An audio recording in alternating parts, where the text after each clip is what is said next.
때리고 연금 뺏고 이게 무슨 일입니까? 넉 달 전에 속리산 국립공원 내 모텔에서 20년 넘게 숙박하면서 일했던 50대 지적장애인이 있었는데 이 사람이 실종이 됐었습니다.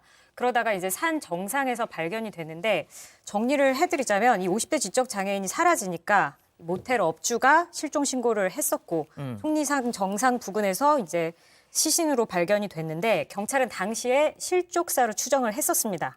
그런데 이후 조사에서 이 생전에 이 남성이 모텔 주인에게 폭행을 당하면서 오랫동안 일을 해왔다. 이런 사실이 드러났다고 합니다. 자, 실족사로 추정을 했는데 조금 뒤로 거슬러 가서 봤더니 모텔 업주에게 이런저런 폭행과 학대를 당한 정황. 이거를 어떻게 발견합니까? 일단 실족사로 보인다로 거기서 결론을 낼 수는 없잖아요. 예. 멀쩡한 성인 지적장애인이라고 하지만 그래서 혹시라도 이제 다른 가능성들을 다 뒤지던 가운데서 그 사람의 거주지를 확인하는 거 기본일 거 아닙니까? 이 사람이 20년 동안 그 모텔에서만 살았다고 하니까 혹시라도 뭐 다툼이 있었거나 손님과의 갈등 때문에 그런 실족사로 위장당했을 수도 있으니까 그렇죠. 그래서 무슨 일이 있었나 모텔에 이거를 들여다보려고 하는데 모텔에는 CCTV 영상이 전부 다 삭제돼 있는 거예요. 아하. 경찰은 이건 분명히 뭔가 이상하다. 그리고 강력 사건을 사실 의심했을 겁니다. 예. 그래서 뒤져봤더니 뭐 다행이라고 해야 될까요? 강력 사건은 아닌데 황당하게도 모텔 업주가 이 지적장애인을 밀치고 폭행하는 장면들이 들어있었던 겁니다. 승현님, 네네.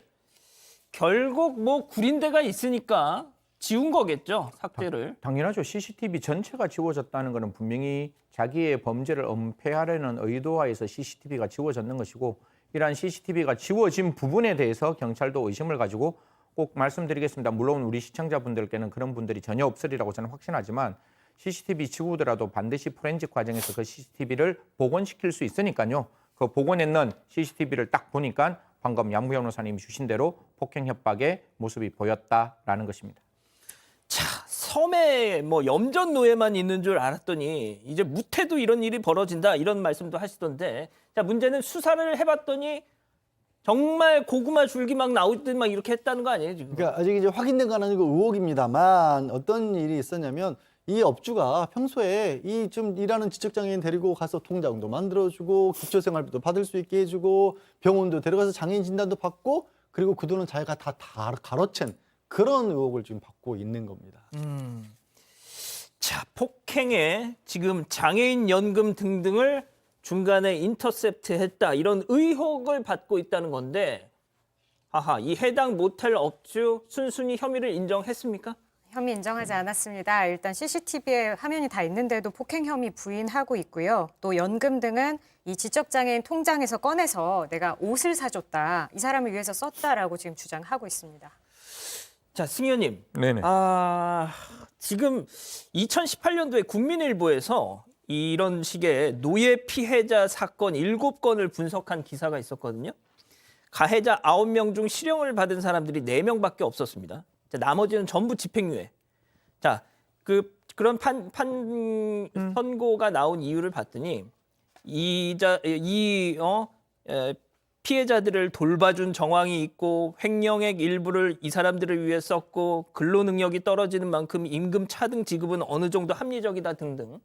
자, 그런데 보세요. 이 모텔 업주도 내가 이거 받아가지고 얘 먹여주고 재워주고 또 옷도 사주고 뭐 이런 얘기를 하잖아요, 지금. 지금 방금 앵커께서 주신 부분을 제가 바로 말씀을 드리려는 그 대목이었어요. 사실 이런 부분에서 이게 굉장히 수사가 엄격하고 또 세밀하게 진행돼야 되는 부분이 분명히 일정 부분 만약에 10만 원이면 1, 2만 원은 이 사람을 위해서 쓰고 나머지 8만 원을 자기가 가져가면서 그 1, 2만 원 썼다는 이유로 자기의 범죄를 은폐하는 경우가 있어요. 아니 나는 이 사람에게 착취한 거 아니다. 이 사람을 도와주려고 했고 그 사람이 갖고 있는 어떤 일정 부분에 대해서 내가 충분히 그 사람에게 숙식 제공했죠. 그다음에 먹거리 제공했죠. 그다음에 옷 없을 때 옷 입는 거 제공했죠. 돌볼 사람 없을 때 자기가 돌봤죠. 이런 이야기하면서 범죄를 자기 정당화의 모습으로 보이는 경우가 굉장히 많아요. 예. 하지만 당연히 이런 경우에 있어서 과연 지적장애인이 가지고 있던 그 기간 동안의 고통이 얼마나 심했는지는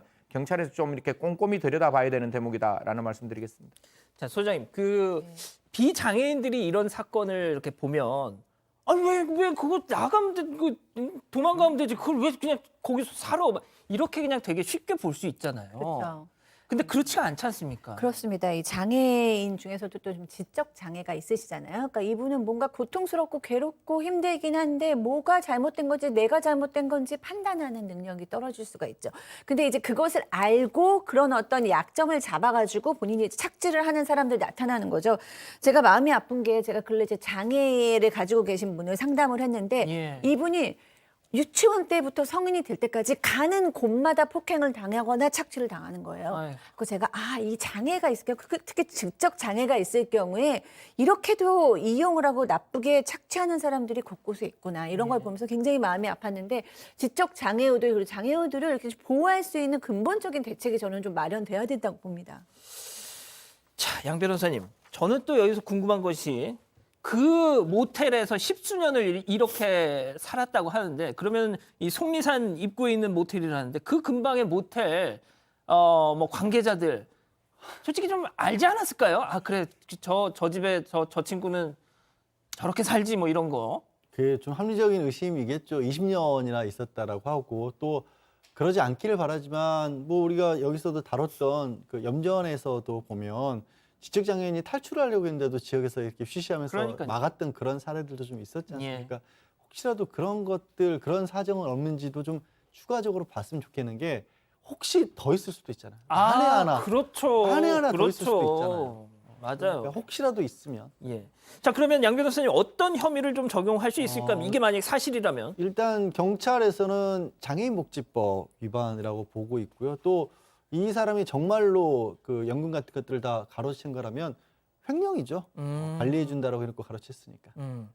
자 승희 의원님 뭐 일단 속단할 상황은 아직까지는 아니지만 조금 의구심은 많이 갑니다. 그렇죠. 지금 제일 중요한 게 저는 이 사람이 만약에 이 지적 장애인을 보호하기 위했다라면 매달 그 월급도 꼬박꼬박 통장에 들어갔어야 되는 것이고 그다음에 이 장애인에게 주어지는 그 장애인 연금이 어떻게 사용됐는지에 대한 기본적인 내용이 정확하게 알려질 때 지금 우리가 생각하고 있는 의혹이 없어지는 것이지 그게 아니라 월급 주지 않았고 그다음 장애인으로 관련되는 여러 가지의 어떤 그 혜택을 이 사람이 직접 받아서 또 그 돈을 만약에 썼다면 변호사님 말씀대로 횡령 성립될 수 있고 분명히 그 장애인 복지법 위반도 될 수 있고 중간에 폭행 협박했던 것도 있으니까요. 그런 부분들 다 좀 들여다봐서 사실 좀 아픈 마음이잖아요. 이분 돌아가셨는데 돌아가신 분은 제가 거듭 말씀드리지만 그러니까 죽은 분은 말할 수 없습니다. 그래서 죽은 분이 말할 수 없는 것은